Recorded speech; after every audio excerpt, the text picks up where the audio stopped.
सदा अटल अचल सहज स्वरूप में मौज में रहे। कोई कैसा भी है, कुछ भी कर रहा है, कुछ भी बोल रहा है, लेकिन यहाँ अंदर में जरा भी उसका असर नहीं। अटल अचल मौज रूप में ही रहे, मेहनत में नहीं। इसका अनुभव 14 वर्ष तपस्या करने वाले बच्चों ने किया। 14 वर्ष महसूस हुए या कुछ घड़ियां लगी, मौज में रहे या मेहनत लगी। वैसे स्थूल मेहनत का पेपर भी खूब लिया, कहाँ अनाज से पलने वाले और कहाँ गोबर के गोले भी बनवाए। दादियाँ छोटी छोटी अपने घरों से आई, कहाँ अनाजों से पली हुई, और बाबा कहते हैं गोबर के गोले बनवाए। मैकेनिक भी बनाया, चप्पल भी सिलवाई, मोची भी बनाया ना, माली भी बनाया।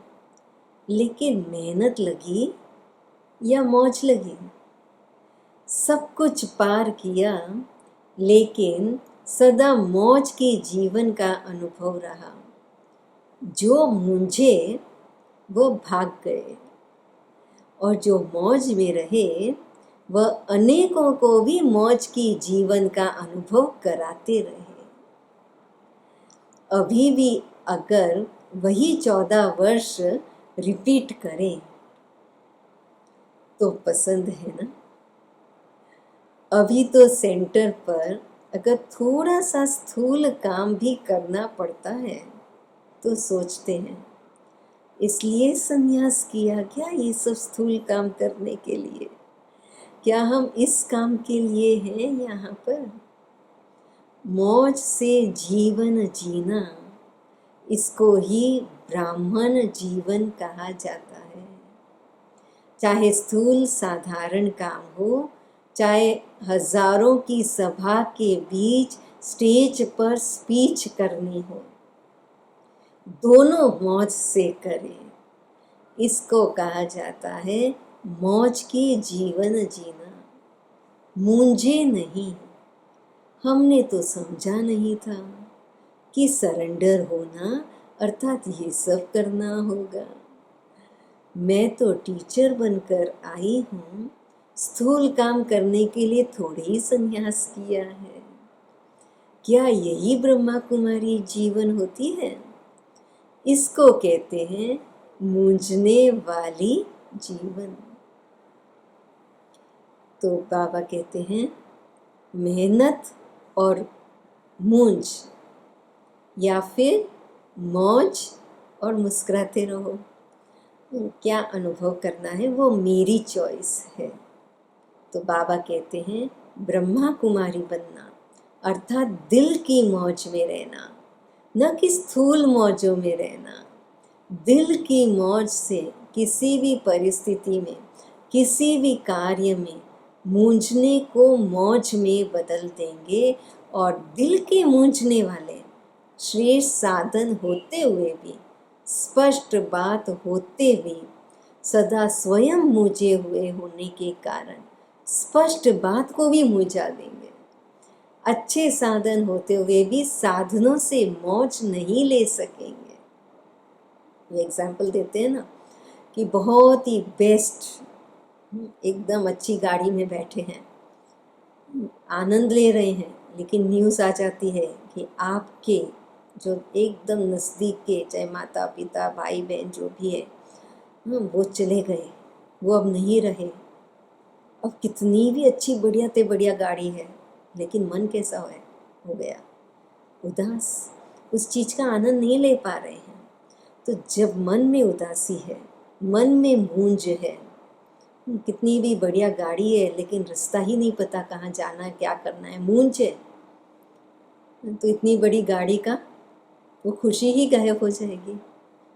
क्योंकि कहाँ जाना है, क्या करना है, कैसे करें, क्या करें, कुछ रास्ता नज़र ही नहीं आए, सामने धुंधलापन ही धुंधलापन है, मूंझ ही मूंझ है। तो जिस गाड़ी में बैठे हैं उस गाड़ी का आनंद ही नहीं, वो साधन का आनंद ही नहीं। तो बाबा कहते हैं श्रेष्ठ साधन होते हुए भी, स्पष्ट बात होते हुए भी, सदा स्वयं मूंझ होने के कारण स्पष्ट बात को भी मुंझा देते, अच्छे साधन होते हुए भी साधनों से मौज नहीं ले सकते। यह कैसे होगा, ऐसा नहीं ऐसा होगा, इसमें खुद भी मूंझेगा, दूसरे को भी मूंझा देगा। जैसे कहते हैं ना, सूत मूंझ जाता है तो मुश्किल ही सुधरता है। अच्छी बात में भी मूंझेगा तो घबराने वाली बात में भी मूंझेगा, क्योंकि वृत्ति ही मूंझी हुई है, एटीट्यूड ही मूंझी हुई है, मन ही मूंझा हुआ है। तो स्वतः ही वृत्ति का प्रभाव, एटीट्यूड का प्रभाव, दृष्टि, और दृष्टि के कारण सृष्टि भी फिर मूंझी हुई दिखाई देगी। जैसे वो उदाहरण देते हैं ना कि एक ट्रेन में एक बच्चा यहाँ से वहाँ उछल रहा था, बहुत ही क्यूरियस हो रहा था, इस खिड़की से दिखता है, उस खिड़की से देखता है। लोग बोलने लगे उसके पिताजी को कि अरे अपने बेटे को बिठाओ एक जगह पे, वो जहाँ से बैठ करके देखा उस खिड़की से बाकी सब जगह से भी वही दिखाई देगा, उसको बोलो एक ही जगह बैठ करके देखे, कितना डिस्टर्ब कर रहा है। पिताजी ने कहा ठीक है मैं बोल देता हूँ, लेकिन आपको भी एक बात बता दूँ, इसका अभी अभी आँखों का ऑपरेशन हुआ, ये पहले देख नहीं पाता था और इसलिए ये उछल रहा है, कूद रहा है। और जैसे ही ये सुना सबने, तो सबने भी उस बच्चे के साथ खुशियाँ मनाना शुरू कर दिया, मुस्कुराते मौज में रहते। वो उछल रहा है तो उसको कहा वाह बेटा वाह, उसको उसके साथ वो भी खुश होने लगे। तो जैसे वो एटीट्यूड बदल गया उस बच्चे के प्रति, तो वो डिस्टर्बेंस नहीं रहा बच्चे का, लेकिन क्या हो गया, वो बच्चा एक मनोरंजन, खेलने का एक समय हो गया है ना। तो इसलिए बाबा कहते हैं कि अगर वृत्ति ही मूंझी हुई है तो दृष्टि भी वैसी होगी, फिर उसके लिए सृष्टि भी वैसी होगी, फिर चाहे कितने भी अच्छे से अच्छे साधन क्यों ना हो उनके पास। ब्रह्मा कुमारी जीवन अर्थात ब्रह्मा बाप समान मौज की जीवन, लेकिन इसका आधार क्या है? इसका आधार है सहनशीलता।